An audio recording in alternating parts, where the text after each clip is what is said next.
Hello, everyone, and welcome to Just DAO It, the podcast for people starting DAOs. I'm Adam Miller, and I'm your host. I'm the founder of MyDAO, which provides legal entity solutions for DAOs. And prior to starting MyDAO, I did consulting for people starting and operating DAOs. This is the first of 2 episodes this week. As always, today we will cover recent DAO-related news with our guest, and then later we will dive into a deeper interview with him. The guest this week is Yacob from Pando. Welcome, Yacob. Hey, Adam. Thank you for having me. I'm really excited to be here. For sure. So for a brief intro, before we dive into the news, would you please let us know just a brief introduction of yourself, and in particular, what makes you an authority on DAOs? My name is Yacob. I co-founded Pando DAO, which is a collection of, in my opinion, some of the greatest African entrepreneurs, really building organizations solving Africa's problems. I also co-founded Parity, which is a startup. It's a marketplace that's connecting entrepreneurs to capital and full-time talent. So my experience on DAOs and where I'm getting more and more confidence on inviting other people to launch their own is just that I think it allows you to unlock the true potential of community efforts. I've never seen anything that actually allows you to, in a pretty meritocratic way, reward everyone that's involved, be transparent in how you conduct yourselves, and also be able to have everyone's buy-in and be able to move rather quickly. I've just never seen organizations like that in the past. So not an authority on it, but I'm learning every day and really, really enjoying the journey. That's awesome. And I'm going to give you credit for being an authority because you've started and helped lead a very successful DAO. And compared to most people in the world who haven't even heard of DAOs, you are an authority. Congratulations. Thank you. So with that said, let's turn to the Just DAO It news report, where I will summarize this week's stories for the audience and for our guest. And then we will share our reactions. Do we agree or disagree with the authors? And what do we think is relevant about these stories for people starting DAOs? First story of the week is from Aragon's blog, is by one of our favorite authors, Samantha Marin. And the headline is, "The future of DAOs is powered by artificial intelligence. AI can enable DAOs, but DAOs can also enable AI in an unstoppable feedback loop. Get to know AI DAOs." This article is really interesting. It talks about 6 ways that AI can be related to DAOs. I'm just going to go ahead and read these for you. Okay, AI bots and assistants can boost productivity in DAOs and improve their products and services. AI at the edge of the DAO, AI can act as token holders. AI in the center of the DAO, interacting with the core contracts. AI connectors within or between DAOs, forming a kind of swarm intelligence. DAOs can govern AI as a public good, increasing AI's safety. And AI can become a DAO where an AI owns a treasury on chain. One of the reasons I chose this article, in addition to it simply being interesting, is that we've been hearing a lot about AI in the news and mainstream media because of ChatGPT and DALL-E and other tools that have come out recently that are just blowing people's minds. And I must admit, my mind has been blown as well. I went to OpenAI, I opened up ChatGPT, it's free to use, and asked a question of DAOs. I asked the questions even about things that are very esoteric to my DAO, to the business that I'm in, like writing an operating agreement for a DAO and why it's different from writing an operating agreement for a traditional company. I asked the AI questions and it gave these incredibly intelligent answers that just, my mind was blown. Like answers that like Samantha could have written. Really, really impressive. So it's one reason I chose the article, but what's relevant about this for people starting DAOs, I think, first of all the ways that AI can connect with DAOs, and also the idea of an AI becoming a DAO, I want to dig into a little bit more, because I do think that's one of these exciting long-term visions that a lot of people involved in crypto have, which is now that you can have software that runs autonomously, has its own jury, you can have like a fully autonomous organization where there's no people involved, like a drone that pays for its own repairs and its own like charging or fuel, or an automated Uber that owns itself and like collects money from passengers and pays for its own maintenance. So it's this really exciting vision that I think is a little bit further down the road, but still interesting. So, anyways, let me stop there. Yacob, what do you think about this article? What stood out to you? I'm not proficient enough in artificial intelligence to really determine like, do we see general AI coming soon enough to where it would be able to like swarm and collectively decide on becoming a DAO itself, and what the implications of that could mean. I just don't know enough about it. But I think on the leveraging side, that's really exciting. One thing that we've noticed within Pando is just, there is still a decent amount of work that needs to be done, for voting, writing proposals, making sure you're in line with everything, making sure you're researching and trying to learn and how to have a better process and operation.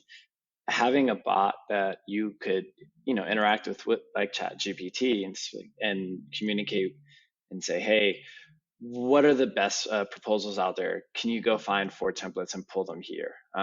Could you draft a template for proposal based on these three uploads that are going to be around, launching a fund, or voting on expanding the criteria of who can join the DAO? That I think is really impressive and possible from what we've seen. I think that is the exciting thing that isn't as sexy, but like moves the needle dramatically, because the majority of people that I see that are in DAOs, have a lot going on. They're usually like either running another company, maybe in multiple DAOs, and to have everyone come along the way DAOs are designed, so everyone has some input, it does slow the process down. And it would really be exciting to see some use cases here that have been tested, and learn from those things, and grow whatever helps people kind of get the most out of their experience in the best way is really exciting to me. Awesome. All right. The next article is actually a tweet. This one is from Miles Jennings, who's a leading lawyer in a US based lawyer in the DAO space. And the tweet is: Today we published part 3 of the A16Z Crypto Regulate Web3 Apps, Not Protocols series to complete the foundation of our framework and to address a significant loophole: DAOs. So this is interesting. This tweet thread goes on to explain, and one thing I've learned about Miles Jennings and David Kerr, who are these two leading lawyers that are writing academic level papers about DAOs and legal frameworks and legal issues, is they're really thinking about protocols. So they're thinking about like the HTTPs and the IP of the future. So things like actual blockchain layer ones, or DeFi protocols that people are using to trade tokens or other assets. And in these situations, they're asking the question, how do we govern those, and how should those be regulated? Right. And one of the things I've learned is that's very different from a lot of the DAOs that I work with day to day.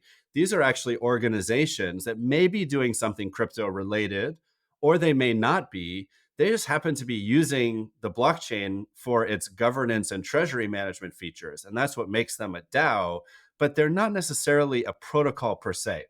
And so I've learned that the legal issues are very different in the case that Miles Jennings and David Kerr are looking at, again, which is like, okay, we have a protocol. How do we govern it? Versus a group of people says, we want to do something together and we want to govern that thing together. The loophole that they're trying to point out is basically they're saying, okay, so if you just have a protocol, it doesn't really need to be regulated, right? No one's controlling it.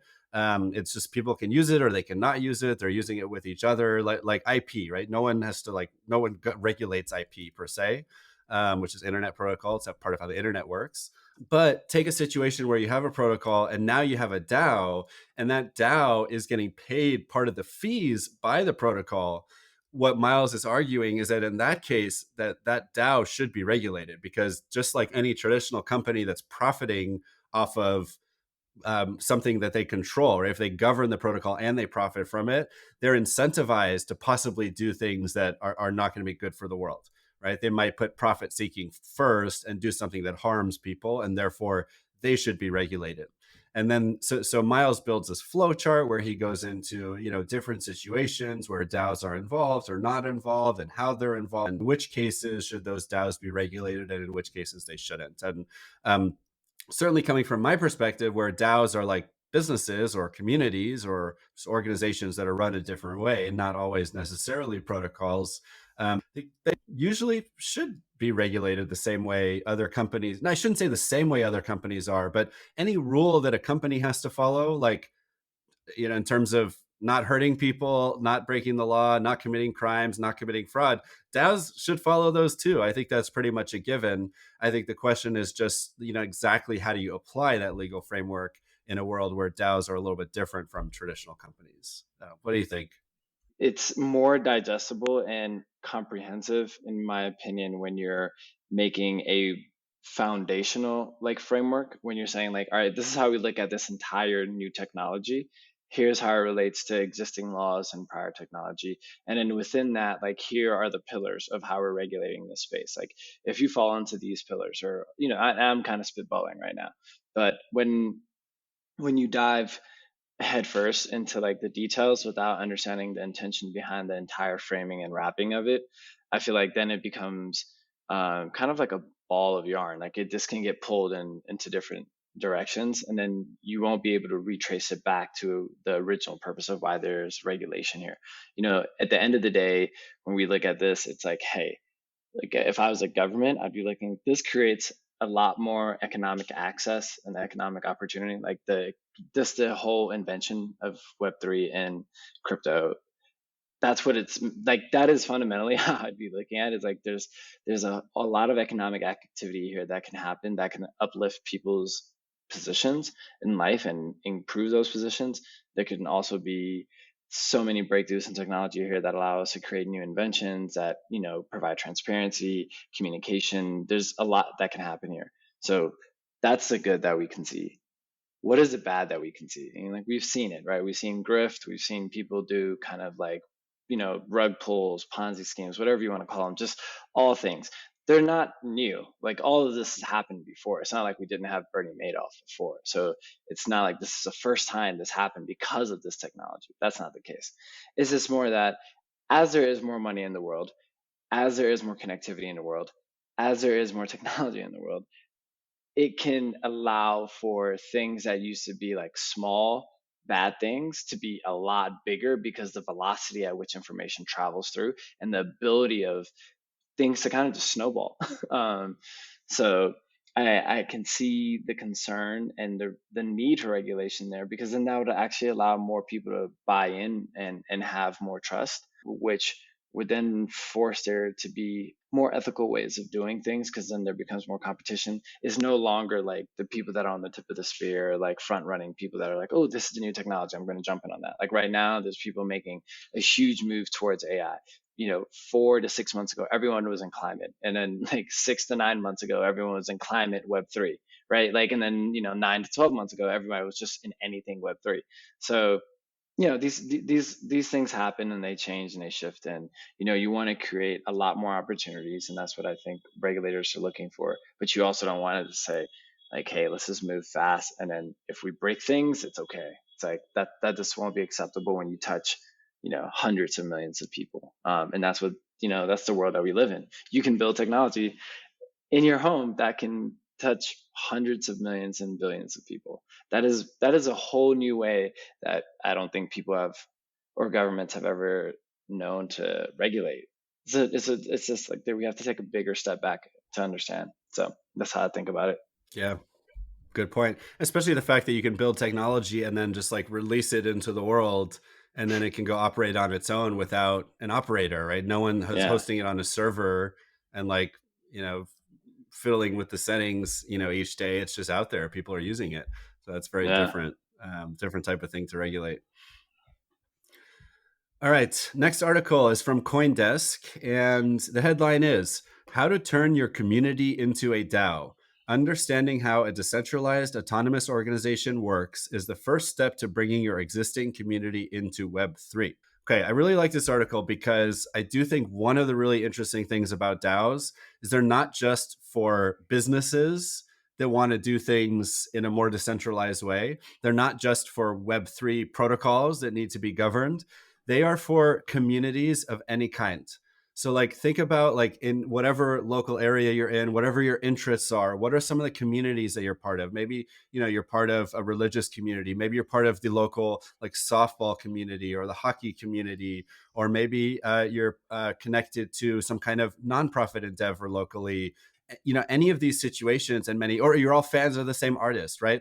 All these things put you in community with other people, and traditionally almost no communities are going to create like a corporation for their community, or any kind of legal association. They're not usually going to open a bank account. It's just too hard. It just doesn't make sense. Like to try to organize everyone in your softball league to like join a legal association and then have someone like open the bank account and manage the money for everyone. It's just not going to happen, right? Unless you're the company that's like offering the softball league. But with DAOs, suddenly is very easy, free, and efficient for any group of people to say, oh, like we're a community, we're interested in the same thing. Let's also just have a DAO. And maybe let's pay like a really small amount of money into that DAO, or maybe let's not even involve money, but it's a way that we can all stay in touch and vote on decisions that we might want to make together at some point in the future. And I think this is going to be one of the really big applications for DAOs is, situations where today people do not organize themselves in a structured way. They just stay loosely associated. In the future with DAOs, people will actually organize themselves in a structured way using a DAO. In Kenya, where I am sitting right now, I live and work in Nairobi, Kenya. There is a thing called SACCOs. And when I'm here and people ask me like what a DAO is, I'm just like, it's just a digital SACCO. That's what I tell them. I'm like, that's the easiest way for me to explain it. And everyone immediately understands it. And you got to look this up. It's really, really cool. I mean, there's different versions of it all over Africa. And the cool thing about Asako is this: it's a community. It's a community that pulls funds together. There's like mini buses here. They're like the equivalent of like public transportation, right? And SACCOs can be like, well, certain communities might pool money together, and then they can earn back from just the fees that pretty much that public transport generates. And there's banks that kind of operate in this facility in the space, and it's very prevalent. You'll see it all over these buses that say SACCO on them, and it applies to a lot of other communities within Kenya that use this form of gathering. And also, what's really cool about this is that there is a startup called Quora within Pando, and Quora builds financial software for SACCOs, and it's really interesting. And I do believe in that, and I think DAOs are an extension of how you can do those different things. I think DAOs do also have some limiting factors, whereas like SACCOs have a lot more accessibility. There's just so many barriers to DAOs just to start because it's Web3. And if you're just not interested in crypto or Web3, or if you think it's all fake or it's a scam, then you're just going to completely not even be open to the education side of it. So there are things that have existed and do exist right now that are servicing this, and I think that they do a really, really good job of being radically inclusive. And what is that saying? Necessity is the mother of all innovation. So like these things have happened. They've happened in groups. There's different versions of it. I'm Eritrean. There's communities even where people are working towards constantly creating more capital, but it would go to just help someone in your neighborhood. Like maybe someone loses a job or someone's in trouble with their health and they need some support with the medical bills or whatever the case is. But it is a beautiful way of allowing people to contribute and come together. That's cool. So how do you spell Sacco if someone wants to look it up on Wikipedia? SACCO. Okay, cool. And this, I'm really fascinated by this. So what's the difference between a Sacco and a company? Would someone say? Is it really that a Sacco is more community oriented, decentralized power structure? Is that really the difference? I would say like a company is more straightforward in the way that it's operated as like, hey, this is a for-profit kind of legal entity that this is what our purpose is, and we're selling this to get this back. And the owners are the directors of the company. Whereas the SACCO is using some similar organizational tactics, but it's less of like here, it's less hierarchical in that sense, in my understanding, and there's also more access to have input on the decisions. Cool. Sounds good. All right. I'm excited to learn more about Sacco's. Turning to the next story. This one is another tweet. It's from Jon Hillis, which is he's at Jonathan Hillis. And the tweet is, a common metaphor for DAO 2 years has been subreddits with a shared bank account. Subreddits now offer built-in DAO infrastructure. So related to the prior story we just talked about, Reddit has announced a beta where any subreddit can have its own token. The header of this Reddit announcement is "Own a piece of your community." Earn rewards, encourage quality content, and unlock special features. So I think what we're seeing here is another example of, I heard people describe DAOs as either a community with a shared bank account or, yes, a subreddit with a shared bank account, because a subreddit is like a digital community already, where people are already discussing something online, doing things potentially together. And now Reddit is without even using the word DAO, they're basically allowing subreddits to become DAOs. So I think this is really exciting too. Any further thoughts on this one? That tweet is, bringing to light is like we're getting really, really good at solving the how now, but like the how, sorry, solving the how now. But I think we should, make sure that we're also spending equal time in the why. So to just be like, yeah, I got a subreddit and I'm going to launch a token, and then like we're going to spin this thing out, we're going to get some money on this, and then we're going to do that, and then you're just like, wait, like that's really, really fast. Like, why does there need to be a DAO? Like, why do you need a token? Like, what are you doing? Like, what's the purpose of this? Like, and maybe if you think about that, then you're gonna be like, this is, you might even have even more reason and more conviction. No, I totally agree. I mean, not every community needs a digital shared bank account, right? Yeah, Or a way of voting on stuff, right? I think some do and some don't, and there's no reason every community should necessarily do these things, right? It's just if they have a reason to, if they want to buy something together or invest in something together or make collective decisions where everyone can easily see how everyone has voted on that decision, then great. Now there's a use case for a DAO and maybe a token, but otherwise, don't force it. yeah, All right, next article is from Medium. It's from Tally's blog, so it's blog.tally.xyz. And the headline is, "To DAO or not to DAO, must all metaverses be decentralized?"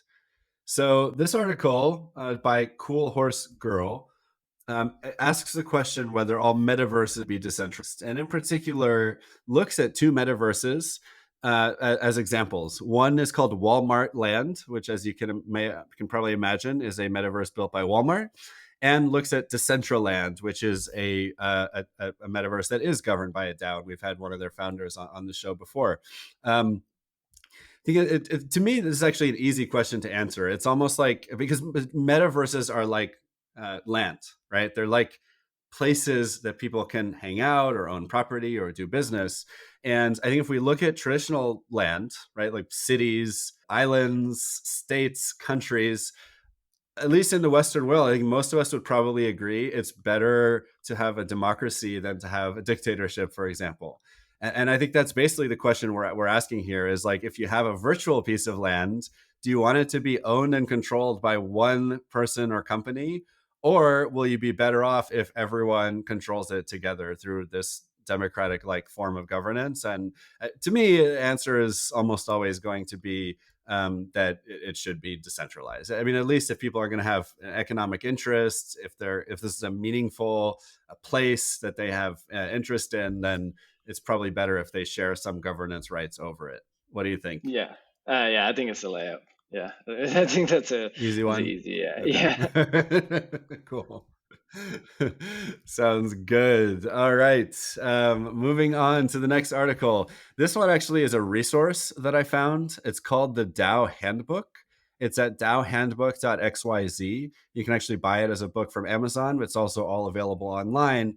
And the author is Scott Fitzsimmons, who's a TED speaker on DAOs and the founder of City DAO, which is one of the early DAOs that had some traction.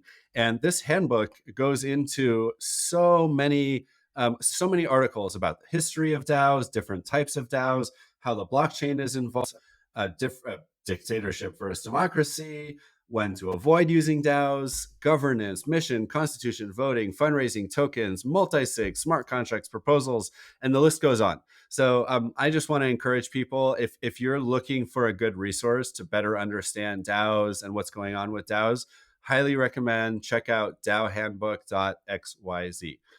All right, the last article of the week is another tweet. This one is from Daoism Systems, which is at Daoism_systems. And the tweet is, for RalphMerkle, properly autonomous DAOs are a new form of life that will evolve through extremely intense Darwinian competition, and so will presumably obsolete all other forms of governing. RalphMerkle is the inventor of the Merkle tree, which is a core component to many blockchains and other cryptographic systems. I don't think that's super relevant to this post. What the person is saying is that DAOs are going to go up against all the other types of organization in the world. And eventually, through this Darwinian competition, will win out and make all other forms of organization obsolete. So presumably they're talking about companies and associations and nonprofits and foundations, and maybe they're even talking about what was it you talked about, suckos?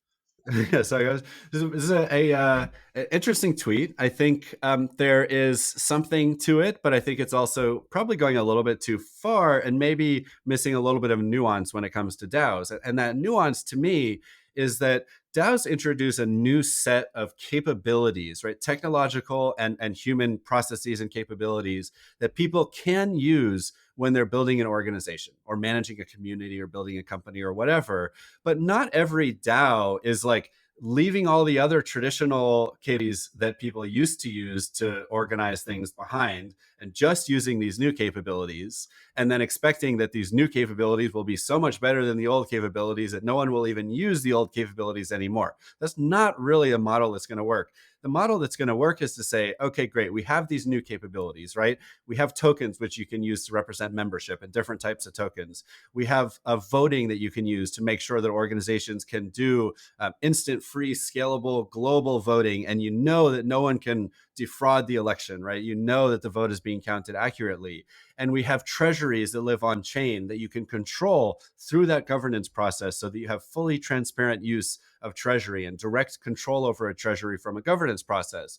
And all of that is great, but again, the key is to combine these new capabilities with all the other cool things about organizations, right? Everything from the history of management science that goes back hundreds of years in terms of how do you lead an organization effectively? How do you manage an organization effectively? Even if it's more distributed, right? How do you set a strategy and a vision and a mission and keep people aligned and motivated, right? How do you do HR? How do you make sure people are happy and not taking advantage of each other? How do you do a training and learning and on, right? There's so many things that, yeah, we may invent new and innovative ways of doing these things, but it's not like we're leaving all the old stuff behind and expecting that just because you have a token, on-chain governance and on-chain treasuries, suddenly we're going to evolve away all the other forms of organization. So certainly very excited about this new form of life. And I agree, by the way, that what's happening with the internet in general, and especially Web3 and especially DAOs, does represent a type of evolution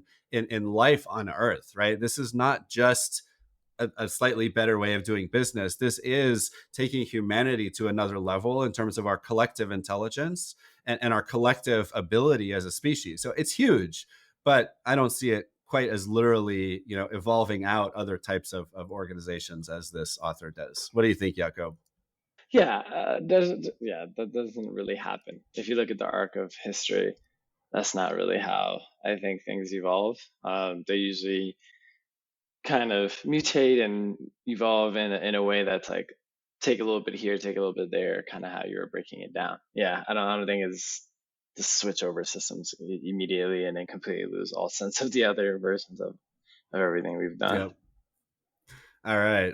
Well, that does it for the Just Dow It news report. Thank you so much, Yacob, for joining us for the news report. Please, everyone, make sure to tune in later in the week for a more in-depth interview with Yacob, where we'll learn more about the projects he's working on, lessons learned, and advice for people starting DAOs. In the meantime, though, Yacob, where can people find you and your projects on the web and on social? You can find us at pando.dao.xyz, and also on our Twitter handle. We'll be releasing some pretty cool stuff coming up over the next weeks. Fingers crossed we get it done maybe soon enough to coincide with some of these episodes that you're going to be releasing. But if not, yeah, you can come see us from Twitter, and you can see us on our website. Awesome. And you can find me on Twitter at 0xthriller. My DAO is at mydaods. That's MIDAODS, or mydao.org. And for the audience, are you thinking about starting a DAO? Just DAO it.